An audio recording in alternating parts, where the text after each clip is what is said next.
The Bible says in 1 Peter 3 verse 7, 1 ಪೇತ್ರ 3ನೇ ಅಧ್ಯಾಯ 7ನೇ ವಚನದಲ್ಲಿ ಸತ್ಯವೇದವು ಈ ರೀತಿ ಹೇಳುತ್ತೆ, you husbands, in the same way, live with your wives in an understanding way.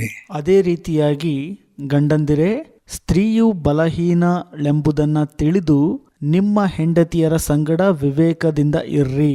As with someone weaker, since she is a woman, ಸ್ತ್ರೀಯು ಬಲಹೀನಳೆಂಬುದನ್ನು ತಿಳಿದು ಎಂಬುದಾಗಿ ಇಲ್ಲಿ ಹೇಳುತ್ತೆ. and show her honor as a fellow heir of the grace of life, so that your prayers are not hindered. ಅವರು ಜೀವದ ಕೃಪೆಯಲ್ಲಿ ನಿಮ್ಮೊಂದಿಗೆ ಬಾಧ್ಯರಾಗಿದ್ದಾರೆಂದು ತಿಳಿದು ಅವರಿಗೆ ಗೌರವವನ್ನು ಸಲ್ಲಿಸಿರಿ.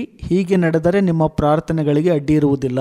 I believe that every brother, when some prayer of his is not answered, ನಾನು ನಂಬುತ್ತೇನೆ, ಯಾವುದೇ ಒಬ್ಬ ಸಹೋದರನ ಪ್ರಾರ್ಥನೆ ಕೇಳಲ್ಪಟ್ಟಿಲ್ಲ ಎಂದಾದರೆ, when he is praying for himself, Lord, fill me with the Holy Spirit, ತನಗಾಗಿ ಪ್ರಾರ್ಥನೆ ಮಾಡುವಾಗ ಕರ್ತನೆ ಪವಿತ್ರಾತ್ಮನಿಂದ ತುಂಬಿಸುವಂತ, or some other thing he is earnestly praying for in terms of his job or some situation the prayer is not answered, ಯಾವುದೇ ಒಂದು ಪರಿಸ್ಥಿತಿಯಲ್ಲಿ ಪ್ರಾರ್ಥನೆಗೆ ಉತ್ತರ ಸಿಗದೇ ಇರುವಾಗ, ಉದಾಹರಣೆಗೆ ಉದ್ಯೋಗಕ್ಕೆ ಸಂಬಂಧಪಟ್ಟ ಹಾಗೆ, the first thing he should consider is this verse.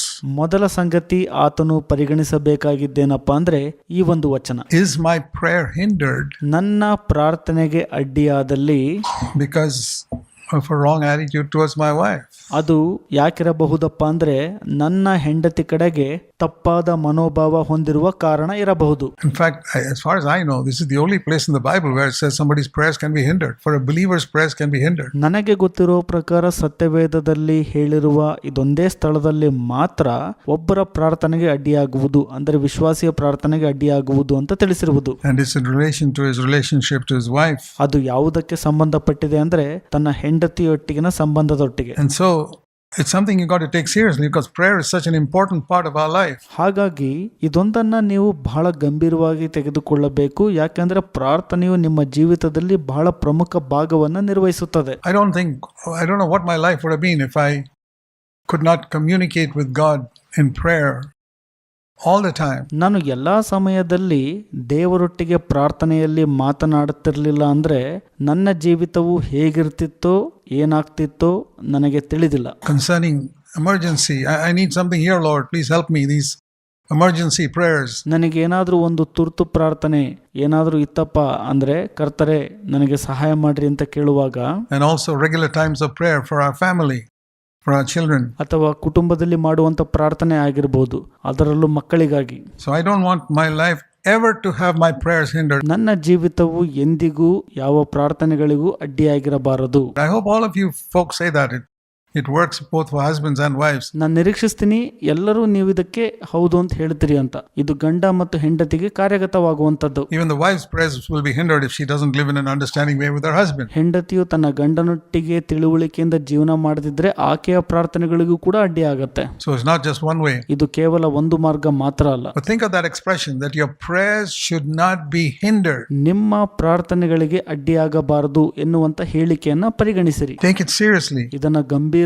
ತೆಗೆದುಕೊಳ್ಳಿರಿ. Because I think many of us will have to admit that a lot of things we prayed for have not been answered. ನಾವೆಲ್ಲ ಕಂಡುಕೊಂಡಿರ್ತೀವಿ, ಅನೇಕ ಪ್ರಾರ್ಥನೆಗಳನ್ನ ನಾವು ಮಾಡುವಾಗ ಅದಕ್ಕೆ ಉತ್ತರವು ದೊರಕಿರುವುದಿಲ್ಲ. We want a life of total victory over sin and it hasn't come. ನಮ್ಮ ಜೀವಿತವು ಸಂಪೂರ್ಣ ಎಲ್ಲಾ ಪಾಪಗಳಿಗೆ ಜಯದಿಂದ ಕೂಡಿರಬೇಕು, ಅದಿನ್ನೂ ಬಂದಿಲ್ಲ. We want a life of continuous fullness of the Holy Spirit and we're not probably experiencing it. ನಮಗೆ ಅನುದಿನವೂ ಪವಿತ್ರಾತ್ಮನ ತುಂಬುವಿಕೆಯ ಜೀವಿತವು ಬೇಕಾಗಿದ್ದರೂ ಬಹುಶಃ ನಾವು ಅದನ್ನ ಅನುಭವಿಸುತ್ತಿಲ್ಲ. When we read God's word, we want revelation and we're not getting it and we're satisfied. ನಾವು ದೇವರ ವಾಕ್ಯವನ್ನ ಓದುವಾಗ ನಮಗೆ ಪ್ರಕಟಣೆಗಳು ದೊರಕಿಲ್ಲ ಅಂದ್ರೆ ಅದರಲ್ಲೇ ನಾವು ತೃಪ್ತರಾಗಿ ಬಿಟ್ಟಿರ್ತೀವಿ. We should not be satisfied. ನಾವು ಅದರಲ್ಲಿ ತೃಪ್ತರಾಗಬಾರದು. We should ask, why is my prayer hindered? ಯಾಕೆ ನಮ್ಮ ಪ್ರಾರ್ಥನೆಗಳಿಗೆ ಅಡ್ಡಿಯಾಗಿದೆ ಎಂಬುದನ್ನು ನಾವು ಕೇಳ್ಕೊಳ್ಬೇಕು. Why am I not getting that thing I asked for? ನಾನು ಏನ್ ಕೇಳಿದಿನಲ್ಲ ಅದನ್ನ ನಾನು ಯಾಕೆ ಪಡ್ಕೊಳಕ್ ಆಗ್ತಿಲ್ಲ ಅಂತ ಕೇಳ್ಕೋಬೇಕು. Whereas Jesus gives so many promises for prayer,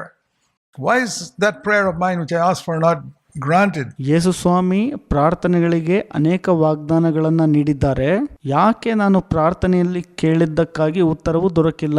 Perhaps I need to come to 1 Peter 3:7. ಒಂದು ವೇಳೆ ನಾನು 1 ಪೇತ್ರ 3:7 ಬರಬೇಕಾಗಿರಬಹುದು. Husband or wife, ಗಂಡ ಅಥವಾ ಹೆಂಡತಿ, is there something in our relationship which is hindering God answering prayer. ನಮ್ಮ ಸಂಬಂಧದಲ್ಲಿ ಏನೋ ಒಂದು ಪ್ರಾರ್ಥನೆಗೆ ಅಡ್ಡಿಯಾಗಿರಬಹುದು. Now, this is so important because in the Old Testament, there is zero importance given to husband-wife relationship. ಇದು ಬಹಳ ಪ್ರಮುಖವಾದದ್ದಾಗಿದೆ. ಯಾಕಂದ್ರೆ ಹಳೆ ಒಡಂಬಡಿಕೆಯಲ್ಲಿ ಗಂಡ ಮತ್ತು ಹೆಂಡತಿಯ ಸಂಬಂಧಕ್ಕೆ ಅಷ್ಟು ಪ್ರಾಮುಖ್ಯತೆ ದೊರಕಿರಲಿಲ್ಲ. Absolutely zero. ನಿಶ್ಚಯವಾಗಿ ಶೂನ್ಯ ಪ್ರಾಮುಖ್ಯತೆ ಇತ್ತು. You look through the whole Old Testament, ನೀವು ಇಡೀ ಹಳೆ ಒಡಂಬಡಿಕೆಯನ್ನು ಓದಿ ನೋಡ್ರಿ. and all the great men in the Old Testament, they had pretty bad marriages. ನೀವು ಹಳೆ ಒಡಂಬಡಿಕೆಯಲ್ಲಿನ ದೊಡ್ಡ ವ್ಯಕ್ತಿಗಳ ಕುರಿತಾಗಿ ಓದಿ ನೋಡ್ರಿ. ಅವರಲ್ಲಿ ಬಹಳ ಕೆಟ್ಟ ಮದುವೆಗಳು ಸಂಭವಿಸಿರುತ್ತವೆ. The only thing I read about Moses is him fighting with his wife. ಒಂದು ಸಂಗತಿನ ನೋಡಿದ್ದೇನಪ್ಪ ಅಂದ್ರೆ ಮೋಶೆಯು ತನ್ನ ಹೆಂಡತಿಯೊಟ್ಟಿಗೆ ಜಗಳ ಆಡ್ತಾ ಇದ್ದ. An argument they had for many years about shall we circumcise this son or not. ನಾವು ಮಗನನ್ನ ಸುನ್ನತಿ ಮಾಡಬೇಕೋ ಬೇಡವೋ ಅನ್ನುವಂಥ ವಿಷಯದಲ್ಲಿ ವಾಗ್ವಾದ ನಡೀತಾನೆ ಇತ್ತು. And gone on for so many years that God was so angry with Moses that he wanted to kill him. ಇದು ಅನೇಕ ವರ್ಷಗಳ ಕಾಲ ನಡೀತಾನೆ ಇತ್ತು. ದೇವರು ಮೋಶೆ ಕುರಿತಾಗಿ ಕೋಪಗೊಂಡ್ರು, ಆತನನ್ನು ಕೊಲ್ಲಬೇಕೆಂತ ಅನ್ಕೊಂಡಿದ್ರು. Imagine that. And his wife immediately knew. You read that in Exodus 4. ವಿಮೋಚನೆ ಕಾಂಡ 4 ನೀವು ಓದಿ ನೋಡೋದಾದ್ರೆ ಗೊತ್ತಾಗತ್ತೆ. ಆತನ ಹೆಂಡತಿಗೆ ತಕ್ಷಣ ಗೊತ್ತಾಗತ್ತೆ. As soon as Moses was dying, gasping for breath, his wife knew. ಮೋಶೆಯು ಸಾಯುವ ಸ್ಥಿತಿಯಲ್ಲಿದ್ದುಕೊಂಡು ತನ್ನ ಜೀವಕ್ಕಾಗಿ ಉಸಿರನ್ನ ಭದ್ರವಾಗಿ ಹಿಡಿದುಕೊಂಡಿದ್ದನು. I know. My husband's been telling me to circumcise my child and I have not listened. ನನಗೆ ಗೊತ್ತು, ನನ್ನ ಗಂಡನು ಮಗನಿಗೆ ಸುನ್ನತಿ ಮಾಡಿಸ್ಬೇಕಂತ ಕೇಳ್ತಿದ್ದನು, ನಾನು ಕೇಳಿಸ್ಕೊಳ್ಳಿಲ್ಲ ಅದಕ್ಕೆ. So she immediately circumcised the child and said, okay, here's the foreskin, you can have it. ಆಕೆಯು ತಕ್ಷಣಕ್ಕೆ ಮಗನಿಗೆ ಸುನ್ನತಿ ಮಾಡಿ ಈ ರೀತಿ ಹೇಳ್ತಾಳೆ, ನೀನು ನನಗೆ ರಕ್ತದ ಗಂಡನು ಅಂತ. And Moses was healed. ಆಗ ಮೋಶೆಯು ಸ್ವಸ್ಥಗೊಳ್ಳುತ್ತಾನೆ. We got to learn from some of these instances there in the Old Testament. ಹಳೆ ಒಡಂಬಡಿಕೆಯಲ್ಲಿನ ಈ ಒಂದು ವಿಷಯಗಳಿಂದ ನಾವು ಕಲಿಯಬಹುದಾಗಿದೆ. So family life was not a big thing in the Old Testament. ಹಳೆ ಒಡಂಬಡಿಕೆಯಲ್ಲಿ ಕುಟುಂಬ ಜೀವಿತವು ಅಷ್ಟು ದೊಡ್ಡದಾಗಿರಲಿಲ್ಲ. There was no, we can say, we heard of first floor, second floor, third floor. ನಾವು ಹೇಳ್ಬೋದು ಮೊದಲ ಮಹಡಿ, ಎರಡನೇ ಮಹಡಿ, ಮೂರನೇ ಮಹಡಿ ಅಂತ. First floor is living with a good conscience. ಮೊದಲ ಮಹಡಿ ಅಂದ್ರೆ ಮನಸಾಕ್ಷಿಯೊಟ್ಟಿಗೆ ಶುದ್ಧವಾಗಿ ಜೀವಿಸುವುದು. Second floor is living in a loving way with a family, the bringing up children properly. And ಎರಡನೇ ಮಹಡಿ ಕುಟುಂಬದೊಟ್ಟಿಗೆ ಪ್ರೀತಿಯಿಂದ ಜೀವಿಸೋದು, ಅಂದ್ರೆ ಮಕ್ಕಳನ್ನ ಸರಿಯಾದ ದಾರಿಯಲ್ಲಿ ನಡೆಸೋದು. Third floor is building the church, being useful in the ministry in the church. ಮೂರನೇ ಮಹಡಿ ಸಭೆಯನ್ನು ಕಟ್ಟುವುದಾಗಿದೆ, ಅಂದರೆ ಸಭೆಯಲ್ಲಿ ಸೇವೆ ಮಾಡುವ ಮುಖಾಂತರ ಉಪಯೋಗವಾಗಿರೋದು. So in the Old Testament there was no second floor. ಹಳೆ ಒಡಂಬಡಿಕೆಯಲ್ಲಿ ಎರಡನೇ ಮಹಡಿ ಅನ್ನುವಂಥದ್ದು ಇರಲಿಲ್ಲ. It just didn't exist. ಅದು ಇನ್ನೂ ಸ್ಥಾಪಿತಗೊಂಡಿರಲಿಲ್ಲ. You could live any way you like with your wife and you could be a prophet. ನಿಮ್ಮ ಹೆಂಡತಿಯೊಟ್ಟಿಗೆ ಹೇಗೆ ಬೇಕಾದರೂ ಜೀವನ ಮಾಡಿ ಪ್ರವಾದಿ ಆಗಬಹುದಾಗಿತ್ತು. And your children could be wayward, you could still be a prophet. ನಿಮ್ಮ ಮಕ್ಕಳು ದಾರಿ ತಪ್ಪಿ ಹೋಗಿದ್ರೂ ಕೂಡ ನೀವು ಪ್ರವಾದಿ ಆಗಿರಬಹುದಾಗಿತ್ತು. You can imagine Samuel. ನೀವು ಸಮುವೇಲನ ಕುರಿತಾಗಿ ಯೋಚಿಸ್ರಿ. That mighty prophet.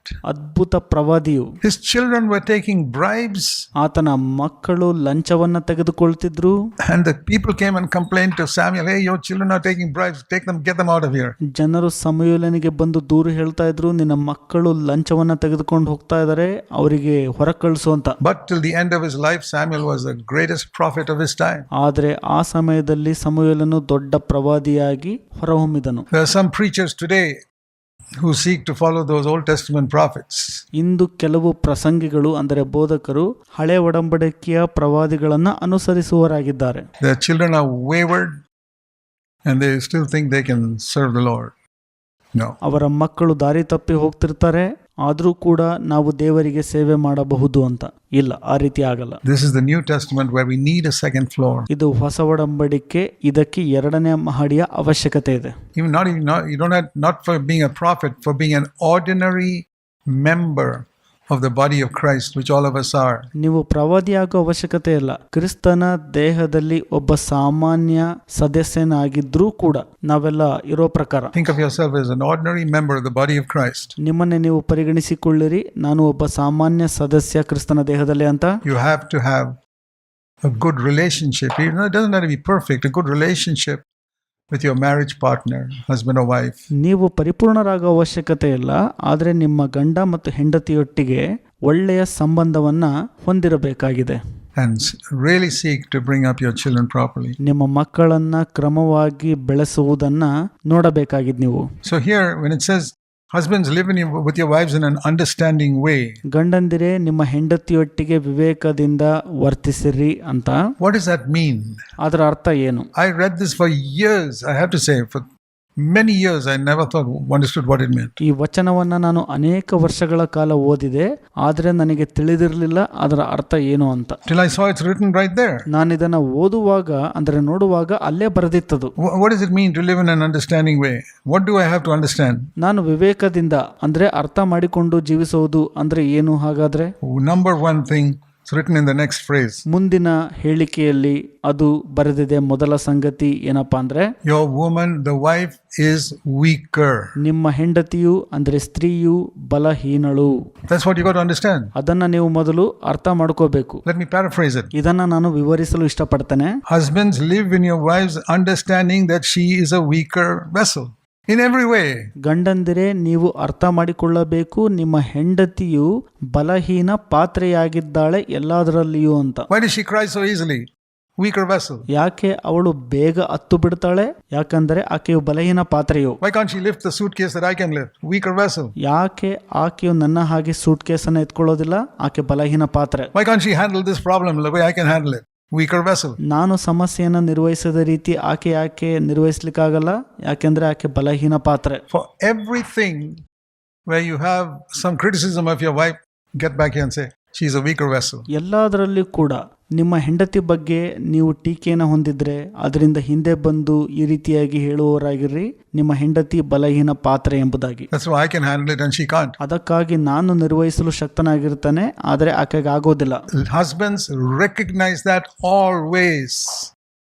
Otherwise your prayers will be hindered. ಗಂಡಂದಿರೇ, ಇದನ್ನು ಯಾವಾಗಲೂ ಗ್ರಹಿಸಿಕೊಳ್ಳುವವರಾಗಿರ್ರಿ, ಇಲ್ಲವಾದಲ್ಲಿ ನಿಮ್ಮ ಪ್ರಾರ್ಥನೆಗಳಿಗೆ ಅಡ್ಡಿ ಇರುವುದು. So don't think, why isn't she as spiritual as me? ಯೋಚಿಸಬೇಡ್ರಿ ಈ ರೀತಿಯಾಗಿ, ನನ್ನ ರೀತಿಯಲ್ಲಿ ಯಾಕೆ ಈಕೆ ಆತ್ಮಿಕಳಾಗಿಲ್ಲ ಅಂತ. Why doesn't she control her emotions like I can? ಯಾಕೆ ನನ್ನ ಹಾಗೆ ಈಕೆ ಭಾವನೆಗಳನ್ನ ನಿಯಂತ್ರಿಸೋದಿಲ್ಲ ಅಂತ. Here's the answer. Weaker vessel, weaker vessel, weaker vessel. ಇಲ್ಲಿ ಅದಕ್ಕೆ ಉತ್ತರ ಇದೆ. ಆಕೆಯು ಬಲಹೀನ ಪಾತ್ರೆ, ಬಲಹೀನ ಪಾತ್ರೆ. I tell you, there'll be a lot more peaceful homes if we just follow scripture carefully. ನೀವು ವಚನಗಳನ್ನ ಬಹಳ ಎಚ್ಚರಿಕೆಯಿಂದ ಹಿಂಬಾಲಿಸೋದಾದ್ರೆ ಕುಟುಂಬದಲ್ಲಿ ಬಹಳ ಸಮಾಧಾನವು ಕೂಡಿರುತ್ತದೆ. Read it slowly, carefully. The answer is right there. Sometimes we don't see it. ನಿಧಾನಕ್ಕೆ ನಾವು ನೋಡುವಾಗ ಉತ್ತರವು ಅಲ್ಲೇ ಇರುತ್ತದೆ, ಆದ್ರೆ ಅದನ್ನ ನಾವು ನೋಡಲು ಶಕ್ತರಾಗಿರೋದಿಲ್ಲ. And the other thing is, ಮತ್ತೊಂದು ಸಂಗತಿ ಏನಪ್ಪಾ ಅಂದ್ರೆ, when I live in my wife in an understanding way, with your wife in understanding ways, ನಾನು ಹೆಂಡತಿಯೊಟ್ಟಿಗೆ ವಿವೇಕದಿಂದ ಜೀವಿಸುವಾಗ ಅಂದ್ರೆ ಅರ್ಥ ಮಾಡಿಕೊಂಡು ಜೀವಿಸುವಾಗ, also written there, she is a fellow heir. That means her throne is not 6 inches below mine. No. ಇಲ್ಲಿ ಈ ರೀತಿಯಾಗಿ ಬರೆಯಲ್ಪಟ್ಟಿದೆ, ಆಕೆಯು ಜೀವದ ಕೃಪೆಯಲ್ಲಿ ನಿಮ್ಮೊಂದಿಗೆ ಬಾಧ್ಯಳಾಗಿದ್ದಾಳೆ ಅಂತ. ಅದರ ಅರ್ಥ, ಆಕೆಯ ಸಿಂಹಾಸನ ನನಗಿಂತ 6 ಇಂಚು ಕೆಳಗಡೆ ಇರೋದಿಲ್ಲ. ಇಲ್ಲ. If I am the king, she is the queen. And her throne is exactly the same level. ನಾನು ರಾಜನಾಗಿದ್ರೆ, ಆಕೆಯು ನನ್ನ ರಾಣಿಯಾಗಿದ್ರೆ, ಆಕೆಯ ಸಿಂಹಾಸನವು ನನ್ನ ಸಿಂಹಾಸನದ ಮಟ್ಟದಲ್ಲಿಯೇ ಇರುತ್ತದೆ. That's what's meaning of fellow heir. ಅದೇ ಅರ್ಥ, ನಿಮ್ಮೊಂದಿಗೆ ಅವರು ಬಾಧ್ಯರಾಗಿದ್ದಾರೆ ಅಂತ. So her throne is not a little lower level. ಆಕೆಯ ಸಿಂಹಾಸನವು ನಿಮಗಿಂತ ಕೆಳಗಡೆ ಇರೋದಿಲ್ಲ. Yeah, the wives have to be subject to her husbands, true. ಹೆಂಡತಿಯರು ತಮ್ಮ ಗಂಡಂದಿರಿಗೆ ಅಧೀನರಾಗಬೇಕು, ನಿಜ ಅದು. But ಆದ್ರೆ she's a fellow heir, equal. ಆಕೆಯು ಸಮನಾದಂತ ಅಂದ್ರೆ ನಿಮ್ಮೊಂದಿಗೆ ಬಾಧ್ಯಳಾಗಿರುತ್ತಾಳೆ. And that's the other thing I've got to recognize. So basically it's only 2 things I have to recognize. ನಾನು ಮೊದಲು ಇದನ್ನ ಗ್ರಹಿಸಿಕೊಳ್ಳಬೇಕು. ಪ್ರಾಥಮಿಕವಾಗಿ 2 ಸಂಗತಿಗಳನ್ನ ಗ್ರಹಿಸಿಕೊಳ್ಳಬೇಕು. One, she's weaker, and one, she's my equal. ಒಂದು, ಆಕೆಯು ಬಲಹೀನಳು, ಇನ್ನೊಂದು, ಆಕೆಯು ನನ್ನೊಟ್ಟಿಗೆ ಸಮನಾಗಿದ್ದಾಳೆ. If I recognize that, my prayers will not be hindered. ಇದನ್ನ ನಾನು ಗ್ರಹಿಸಿಕೊಂಡಾಗ ನನ್ನ ಪ್ರಾರ್ಥನೆಗೆ ಅಡ್ಡಿ ಇರುವುದಿಲ್ಲ. The other thing, it's very interesting when Colossians, when it says husbands love your wives. ಮತ್ತೊಂದು ಆಸಕ್ತಿಕರ ಸಂಗತಿ ಏನಪ್ಪಾ ಅಂದ್ರೆ, ಕೊಲೊಸ್ಸೆದಲ್ಲಿ ಹೇಳುತ್ತಲ್ಲ, ಗಂಡಂದಿರೇ ನಿಮ್ಮ ಹೆಂಡತಿಯರನ್ನು ಪ್ರೀತಿಸಿರಿ ಅಂತ. We can go to so many things about loving the wife, but here it says only one thing. ನಾವು ಹೆಂಡತಿಯನ್ನ ಪ್ರೀತಿಸುವುದಕ್ಕೆ ಸಂಬಂಧಪಟ್ಟ ಹಾಗೆ ಅನೇಕ ಸಂಗತಿಗಳಿಗೆ ಹೋಗಬಹುದು, ಆದರೆ ಇಲ್ಲಿ ಒಂದು ಸಂಗತಿ ಕುರಿತಾಗಿ ಹೇಳುತ್ತದೆ. Colossians 3:19, husbands love your wives and don't get bitter against them. ಕೊಲೊಸ್ಸೆ 3:19 ಈ ರೀತಿಯಾಗಿ ಹೇಳುತ್ತದೆ, ಪುರುಷರೇ ನಿಮ್ಮ ಹೆಂಡತಿಯರನ್ನು ಪ್ರೀತಿಸಿರಿ, ಅವರಿಗೆ ಕಹಿಯಾಗಿರಬೇಡಿರಿ ಅಂತ. That's the only thing mentioned. ಅದು ಒಂದೇ ಸಂಗತಿ ಇಲ್ಲಿ ನಮೂದಿಸಿರುವಂತದ್ದು. So that means there's a real danger of something happening that can make a husband a little bitter against his wife. ಅದರ ಅರ್ಥ ನಿಜವಾದ ದೊಡ್ಡ ಅಪಾಯ ಏನಪ್ಪಾ ಅಂದ್ರೆ, ಏನೋ ಒಂದು ಸಂಭವಿಸುವಾಗ ಗಂಡನಿಗೆ ಹೆಂಡತಿಯ ಕುರಿತಾಗಿ ಹೃದಯದಲ್ಲಿ ಕಹಿ ಭಾವನೆ ಮೂಡೋ ಸಾಧ್ಯತೆ ಹೆಚ್ಚಿರುತ್ತದೆ. Something. Watch out for that. ಏನೋ ಒಂದು, ಅದನ್ನ ನೋಡುವವರಾಗಿರ್ರಿ. And ಮತ್ತು how shall we appreciate?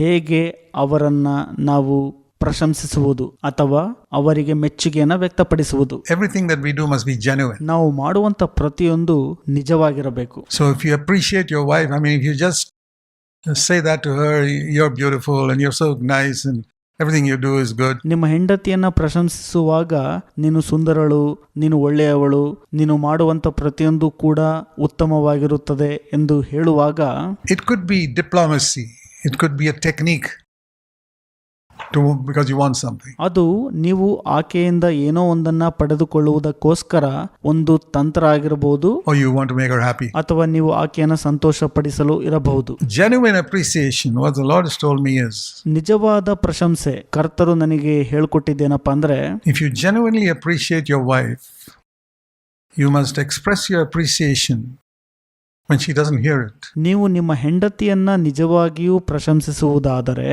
ಆಕೆಯು ಅದನ್ನು ಕೇಳಿಸಿಕೊಳ್ಳದ ಹಾಗೆ ನಿಮ್ಮ ಮೆಚ್ಚುಗೆಯನ್ನ ವ್ಯಕ್ತಪಡಿಸಬೇಕು. Of course, you must also tell her herself, appreciate anything she's done, say thank you. ಆಕೆ ಏನಾದರೂ ಮಾಡುವಾಗ ನೀವು ಕೃತಜ್ಞತೆ ಹೇಳುವವರಾಗಿರಬೇಕು ಮತ್ತು ಆಕೆಯನ್ನು ಪ್ರಶಂಸಿಸಬೇಕು ಕೂಡ. But what I mean is, ನಾನು ಹೇಳುವುದರ ಅರ್ಥ ಏನಪ್ಪಾ ಅಂದ್ರೆ, have you ever done this? I do it many times. ನೀವು ಯಾವತ್ತಾದ್ರೂ ಇದನ್ನ ಮಾಡಿದ್ದೀರಾ? ಅನೇಕ ಬಾರಿ ನಾನು ಇದನ್ನ ಮಾಡಿದ್ದೇನೆ.